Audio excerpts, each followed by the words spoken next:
could start with coo, coo, coo, coo, coo, coo, coo. We can't use someone else's music. Everybody can use that one. No, nobody can use it.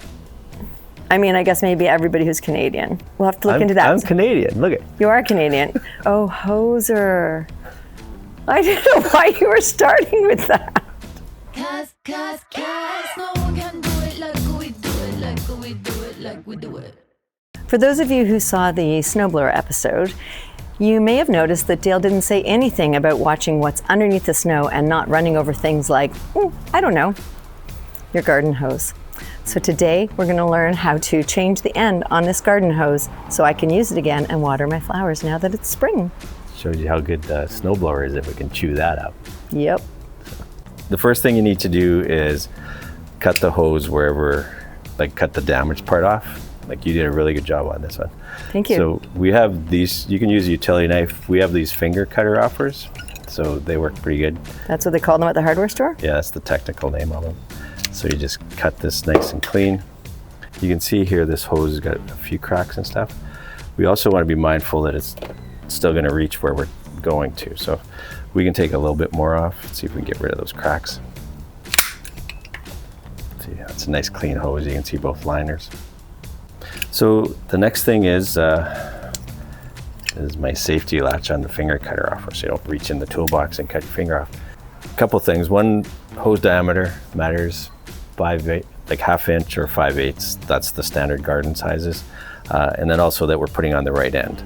So you can see where we're attaching in this two here. That's the male end. So we need to put a female end on. And how do we know the right diameter? If you have a bunch, you can just go and put them into the hoser and see if it fits. Otherwise, you just take this cut-off piece to wherever your hardware store is or lumberyard and just get it matched up there. But it's going to be one size or the other, like 1/2 inch or 5/8. That's standard. So we want to put a female end on here. So I have lots of pieces because I don't throw anything away. So you can see when we push this one in, it's got a bit of friction. That's what we want. So it seals nice and tight against the hose. All right. So now we're going to decide what kind of clamp we're going to use. This one will go around and it'll clamp tight. This is nice if you're taking the hose on and off or have to put your hand on it. Otherwise, we'll use a hose clamp like this. So hoses have been around for a long time. They used to use like animal intestines and stuff like that.